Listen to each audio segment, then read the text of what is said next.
Welcome to Blessed Be the Breakdown, the podcast where I unpack the Handmaid's Tale and uncover the real-world parallels that make it all the more terrifying. Today, we're digging into Season 6, Episode 5. And as always, this episode is full of spoilers, so if you haven't watched yet, I'd recommend going to watch and then coming back. Alright, so let's get into it.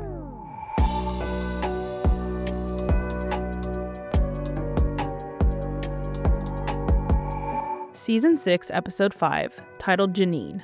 We kick things off with June, Moira, and Luke prepping for their high-stakes mission to Jezebel's. Luke's at the wheel, and Ellen is in the passenger seat, while June and Moira climb into a cramped hidden compartment in the back. It's tense, and not just because they're sneaking into one of the most dangerous places in Gilead. Before they load into the van, June gives Moira a quiet smile, trying to offer a little peace, maybe even connection, but Moira doesn't return it. She's still hurt, still holding on to everything that's happened between them. No words are exchanged, but the silence says it all. I mean, I would be pissed too. If my best friend went behind my back to try and protect me and just completely dismissed my feelings, I would be pretty hurt and pretty upset. Before they embark on the trip to Jezebel's, there is this moment we get between June and Luke, and they share this really passionate, emotional kiss before they part. And honestly, good for them. With the danger ahead, it might be their last. I mean, you really just don't know. It's raw and it's real, and it reminds us of just how much is at stake. Next, we check in with Nick and Commander Wharton as they discuss the recent shooting of the two guards. We know Nick's the one who actually did it, but he's keeping up appearances and acting like he's just helping with the investigation. During this conversation, Wharton lets him know that one of the guards might survive, and that definitely shifts the tone. If that happens, Nick could be in trouble, and he knows it. Wharton adds a little pressure too, reminding Nick that the people in New Bethlehem need to feel safe, and it's on him to help make that happen. You can tell Nick's starting to realize that things might be more complicated than he thought. In this episode, we get an in-depth interaction between Aunt Lydia and Serena. It's clear that Aunt Lydia is still grasping at straws, trying to find somebody who will help her, and trying to understand why the handmaids are ending up at Jezebel's and other dark places, instead of becoming the respected members of society that she was once promised they would be. Serena challenges her beliefs, and Aunt Lydia points out that Serena was rather pious before her travels to Canada. I mean, they are literally pointing fingers at each other, calling out how each of them contributed to the suffering of the handmaids. But it's clear they've both had the veil lifted on Gilead's ways, and in their own weird, complicated ways, they're trying to make it better. But this situation, this whole conversation, is definitely a pot calling the kettle black situation. Eventually, though, Serena suggests that they could open a new fertility center in New Bethlehem, a place where the handmaids could retire and become attendants. But let's be real, the handmaids would essentially be just maids at this new center.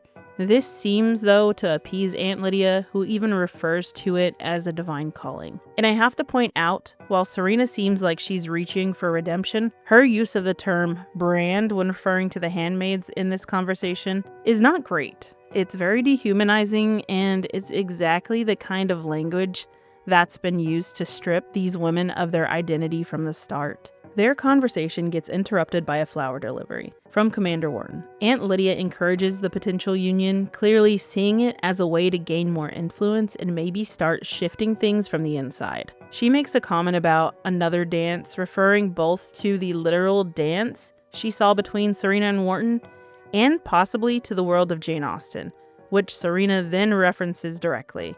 For some context, in Austen's world, dancing wasn't just fun. It was a whole ritual, a structured way to test compatibility, to move closer to courtship, and eventually marriage. It was society's version of long game flirting.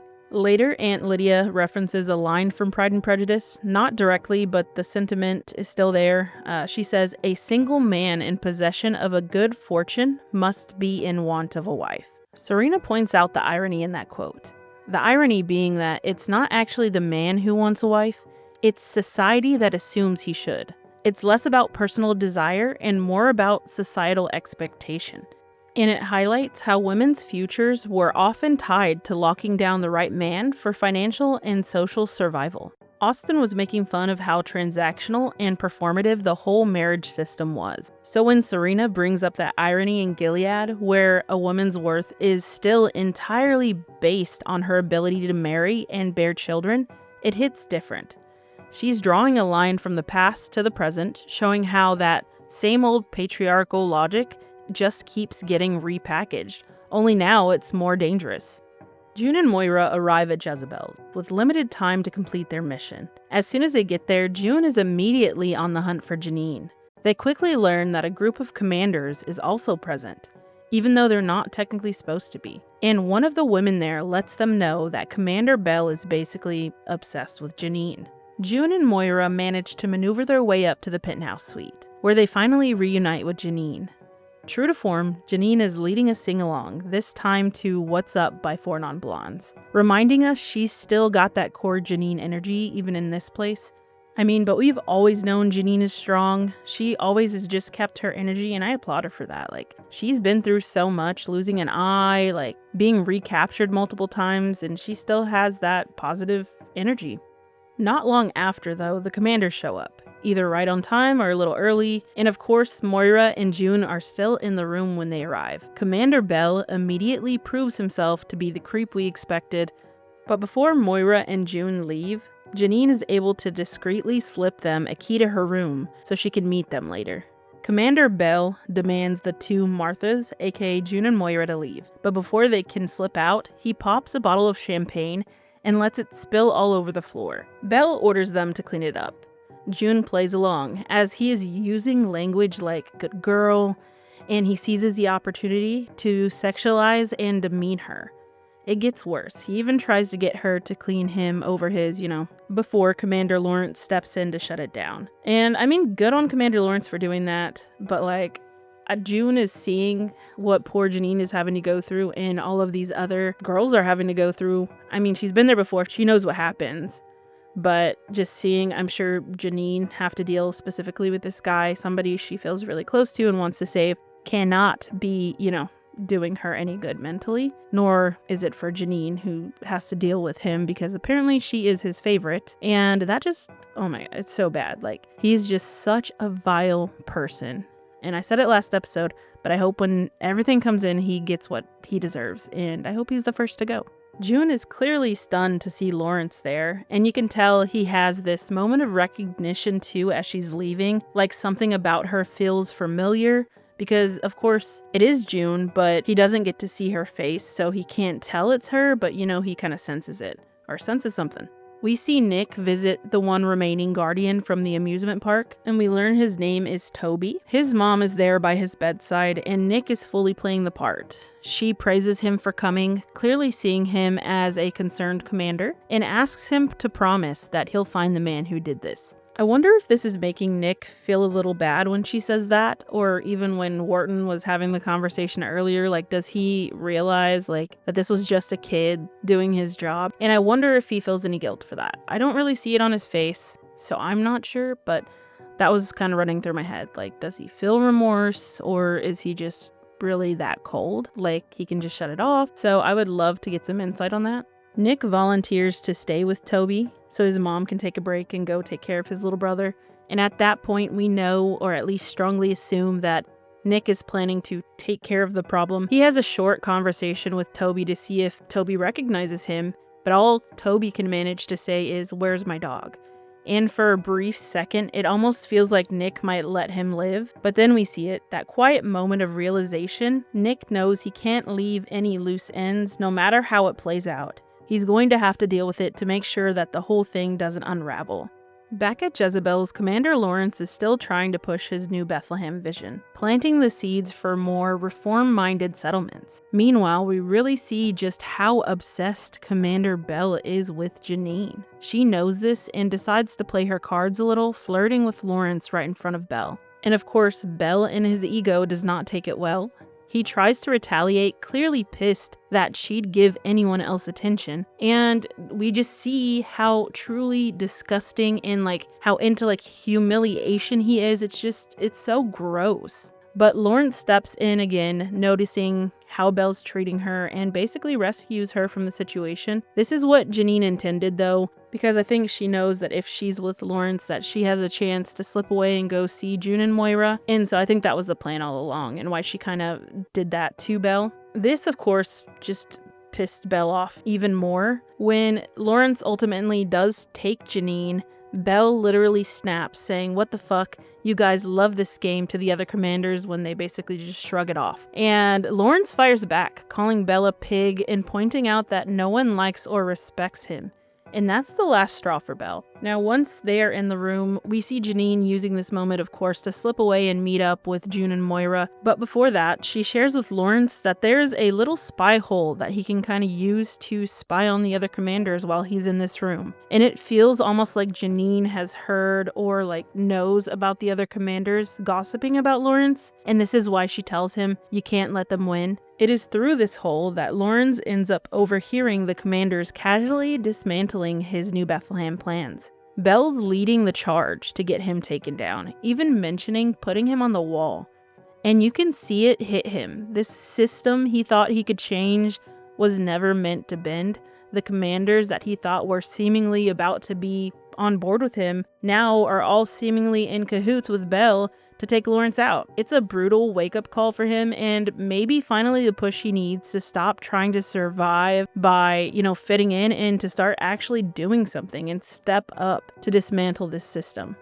And I mean, you could argue that he is trying to do New Bethlehem and stuff like that, but it's not enough, and he's just not been doing enough for somebody who says they want to make things better. So hopefully this pushes him to actually get shit done. We see Janine finally meets up with Moira and June in her room, and it's an emotional reunion. They let Janine know that Mayday is planning an attack at Jezebel's and asks her to warn the other girls, to which Janine says that these girls have been waiting for something like this to happen. They are so ready to strike back at these horrible commanders that have been torturing them and raping them this whole time at Jezebel's, and just in Gilead in general.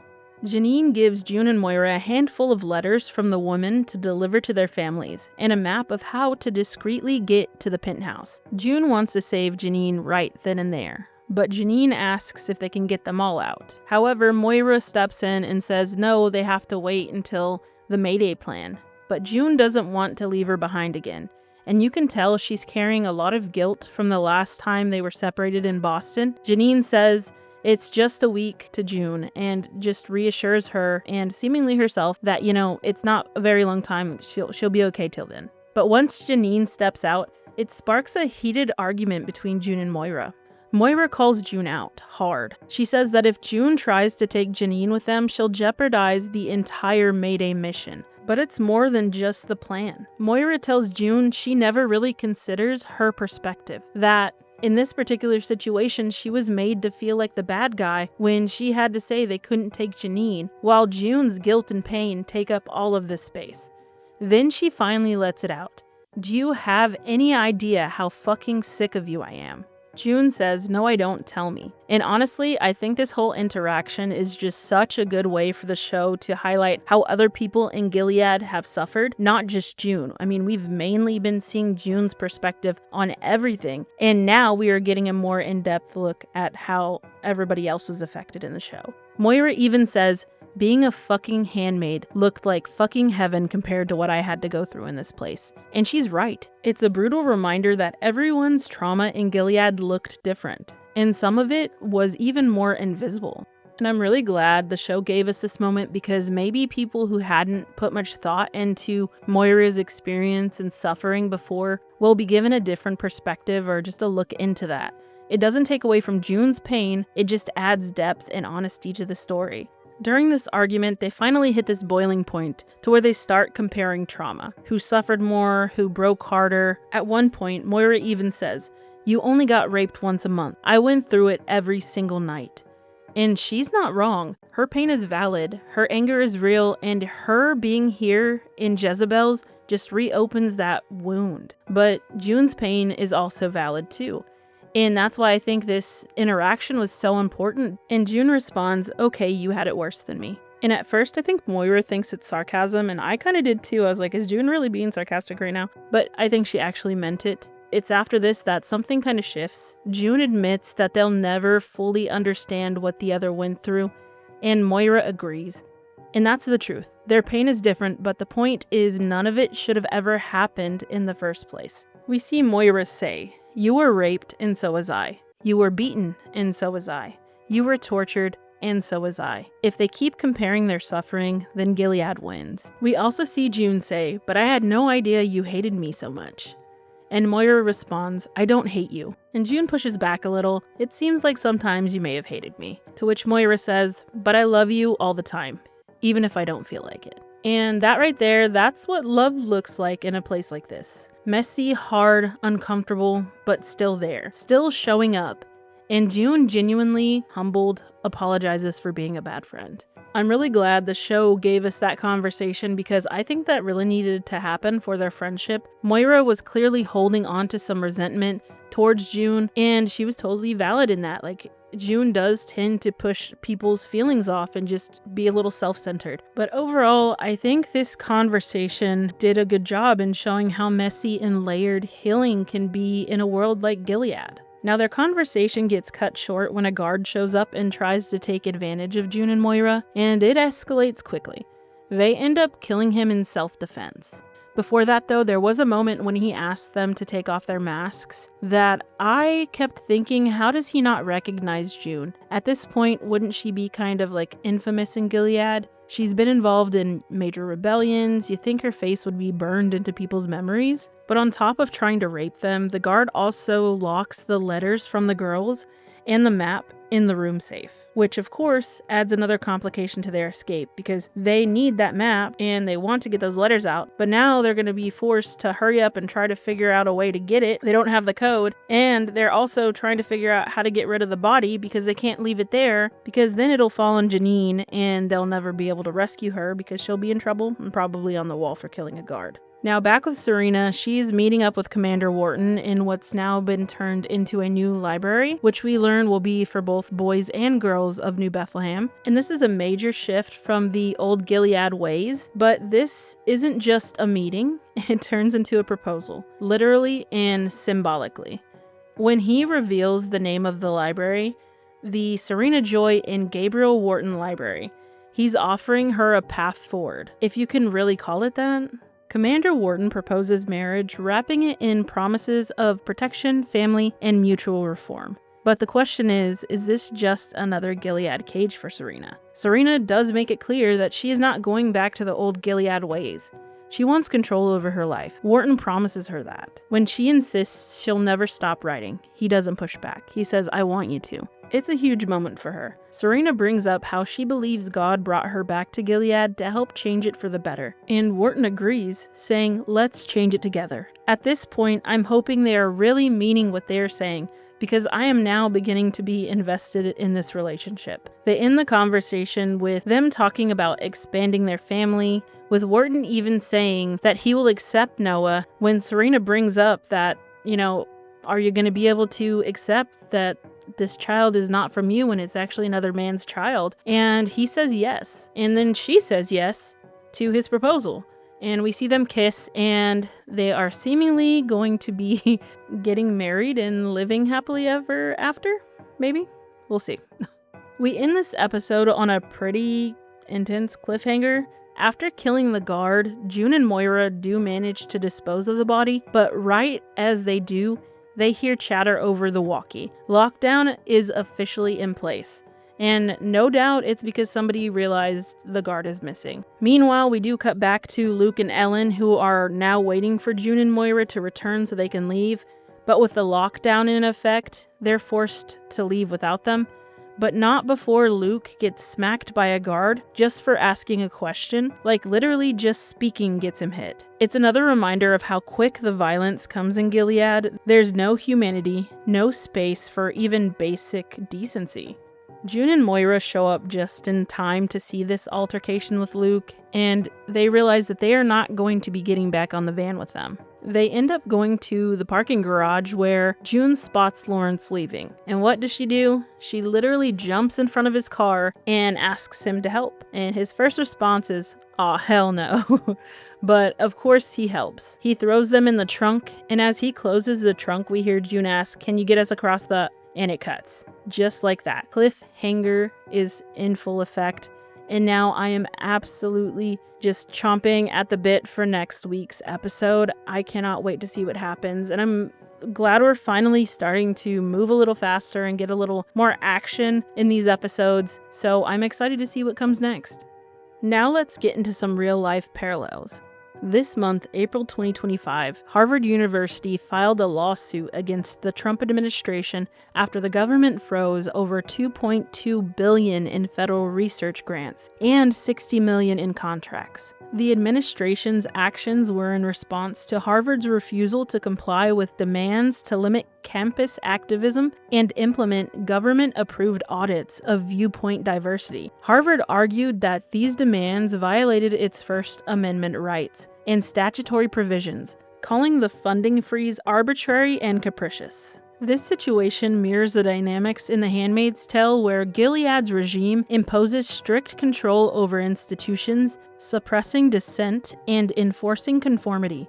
Just as Gilead manipulates societal structures to maintain power, the administration's attempts to dictate university policies reflect a broader effort to control narratives and suppress academic freedom. Harvard's resistance to these demands underscores the importance of safeguarding institutional independence and upholding the principles of free inquiry and expression. This real-world conflict serves as a reminder of the fragility of these freedoms and the need for vigilance against encroachments that echo the fictional authoritarianism depicted in Gilead. Something else that feels uncomfortably close to the kinds of policies that we see in The Handmaid's Tale is recently the Trump administration has been exploring a series of pro-natalist policies aimed at addressing the declining birth rate in the U.S. Some things being proposed are financial incentives, such as a $5,000 baby bonus for married parents, and the alleged establishment of a National Medal of Motherhood for women who have 6 or more children.